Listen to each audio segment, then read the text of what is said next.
Hello and welcome to the English Like a Native podcast. My name is Anna and you're listening to week 32, day 4 of Your English 5 a Day, the second season.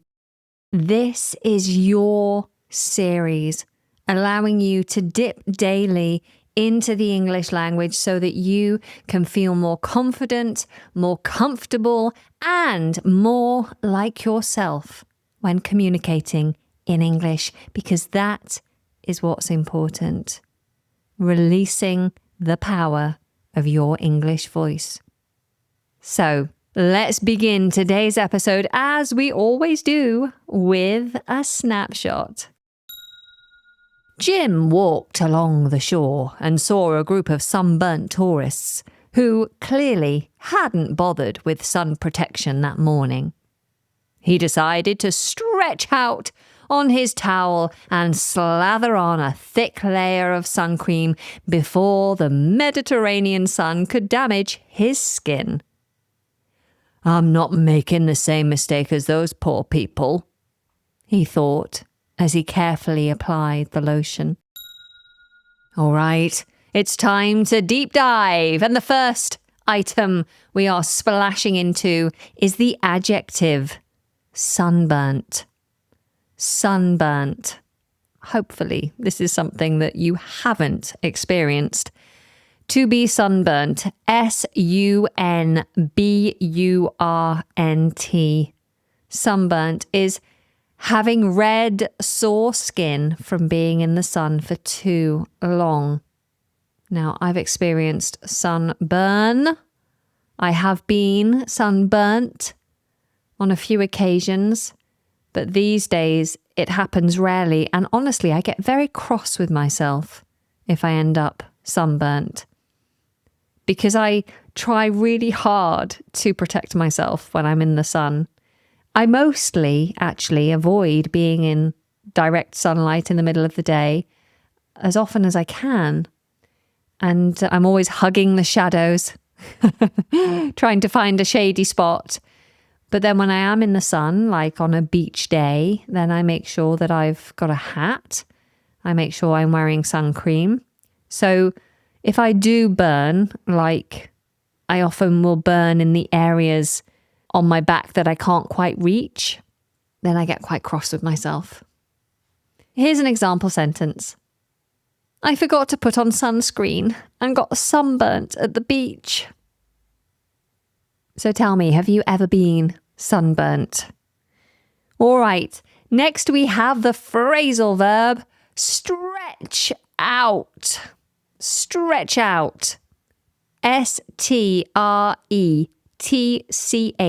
stretch out, O-U-T. To stretch out is to lie down with your arms and legs extended. So you're just like a starfish almost. Or it could be that you're like a pencil, all stretched out. Here's an example. She stretched out on the grass and looked up at the sky. It's quite nice sometimes getting into a big empty bed so that you can stretch your arms and legs out and just lie like a starfish in bed. I like doing that sometimes. If I ever have the opportunity, these days my kids or my cats or my partner like to hog the bed. I'm rarely alone in my bed, so I don't get much space. Next, we have the noun shore.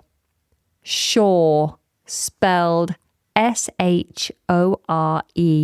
Shore. The shore is the land along the edge of a sea, lake, or river. The shore. Here's an example. The boat reached the shore just before sunset. Next, we have the phrasal verb slather on. Slather on. We spell this slather, S-L-A-T-H-E-R. On, O-N. To slather on.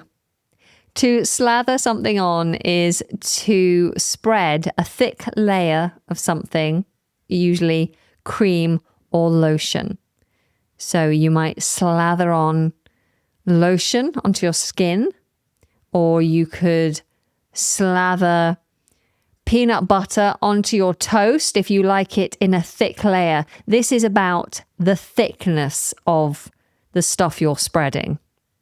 It's usually more thick than would normally be expected. So some people put a very thin layer of cream on, whereas others slather it on. They put on a very thick layer. Here's an example sentence. Don't forget to slather on sunscreen before going outside. Next and last on today's list is another phrasal verb, and it's bother with something. Bother with something. Bother, we spell B-O-T-H-E-R, bother, with, W-I-T-H. Bother with something. To bother with something is to make an effort to do it, especially when it seems unnecessary or not worth it. You might use this in the negative more often than not. So I might say, don't bother with washing up right now. Don't bother with that. I'll sort it out later. So I'm asking you not to make an effort to wash up. If my mother-in-law comes to stay, she tends to feel like it's her job to do the washing up all the time. And it makes me feel bad. So I have to say to her, look, don't bother with the washing up. Don't bother with the dishes. It's fine. I'll do it. You go and relax. You're our guest. Enjoy yourself. Don't bother with it. Here's another example.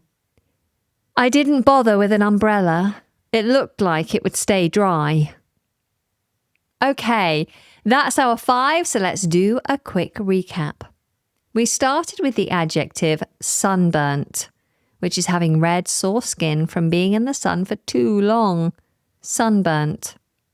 We had the phrasal verb stretch out, which is to lie down with your arms and legs extended, to stretch out.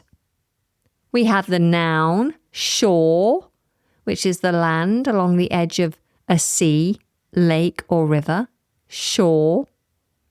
We had the phrasal verb slather on, which is to spread a thick layer of something, usually cream or a lotion, to slather on. And we had the phrasal verb bother with something, which is to make an effort to do something, especially when it seems unnecessary or not worth it. Bother with something. All right, now it's your turn. If you are able to, please raise your voice and repeat out loud after me. Sunburnt. Sunburnt. Stretch out.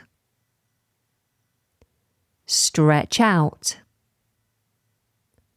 Shore. Shore. Slather on. Slather on. Bother with something. Bother with something.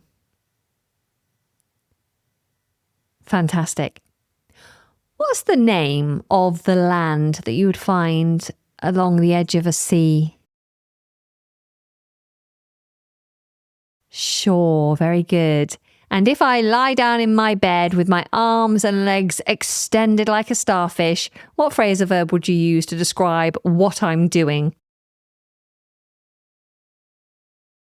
Stretching out. Yes, Anna is stretching out on her bed. And if I lie in the sun for too long, what adjective would you use to describe my skin that's now sore and red? Sunburnt. Ouch. And the reason it's sunburnt is because I didn't spread a thick layer of cream onto my skin, what phrase or verb would you use to describe putting a thick layer of cream on your skin?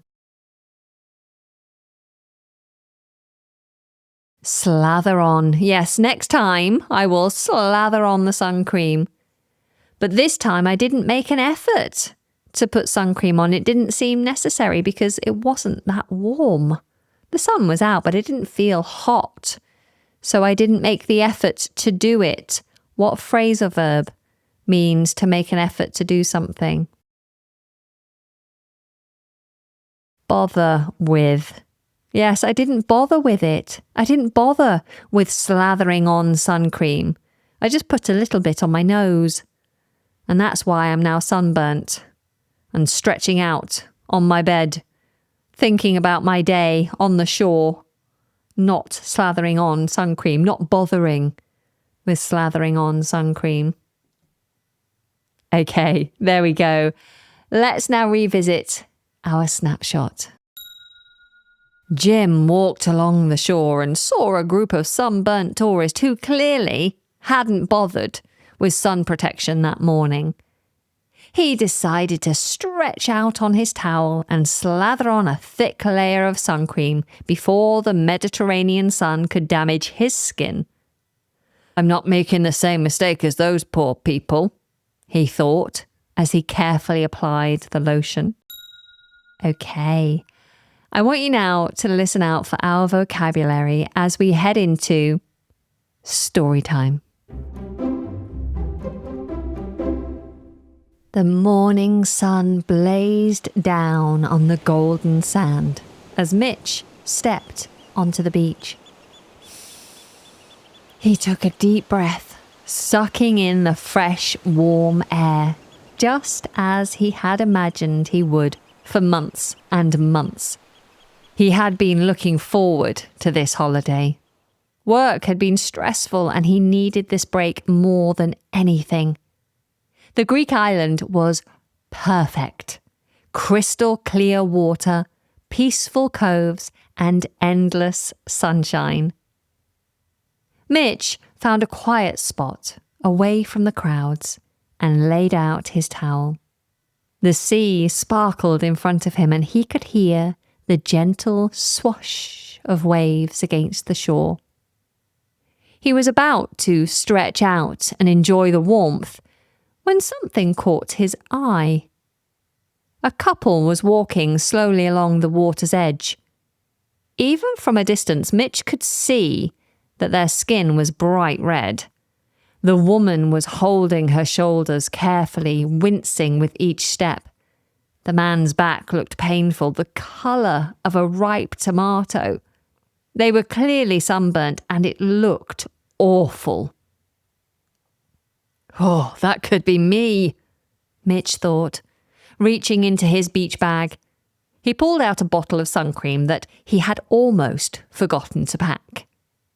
Back home in Manchester, he rarely needed to bother with sun protection, but here, under the Mediterranean sun, things were different.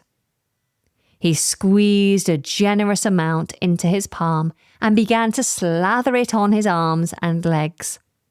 The cream felt cool against his skin. He made sure to cover every part of his body that would be exposed to the sun. His shoulders, his face, even the top of his feet. As he rubbed the cream in, Mitch watched more tourists wandering the beach. Many of them were already showing signs of too much sun. A group of teenagers was playing volleyball, their backs glowing red. An elderly man was reading a book, completely unaware that his bald head was turning pink. Don't they realise? Mitch wondered. He had seen this before on other holidays. People arrived pale from Northern Europe and threw themselves into the sun without any protection. They seemed to think that a tan would happen gradually, safely, but the reality was different.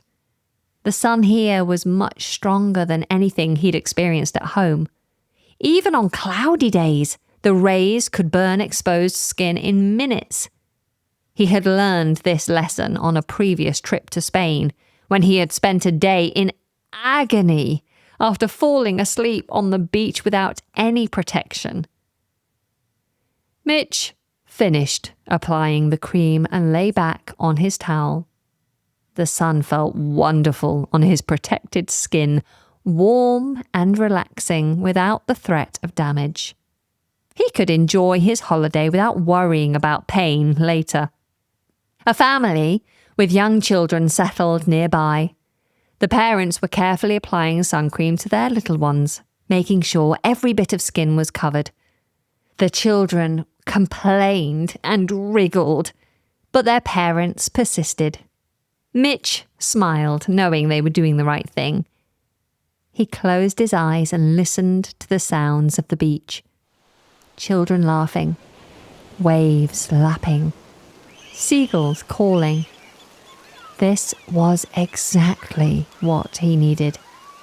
And thanks to his sun cream, he could do it safely, without ending up like those poor sunburnt tourists he had seen walking along the shore. The holiday was off to a perfect start. And that brings us to the end of today's episode. I do hope you enjoyed it, and I hope to tickle your eardrums again tomorrow. Until then, take very good care, and goodbye.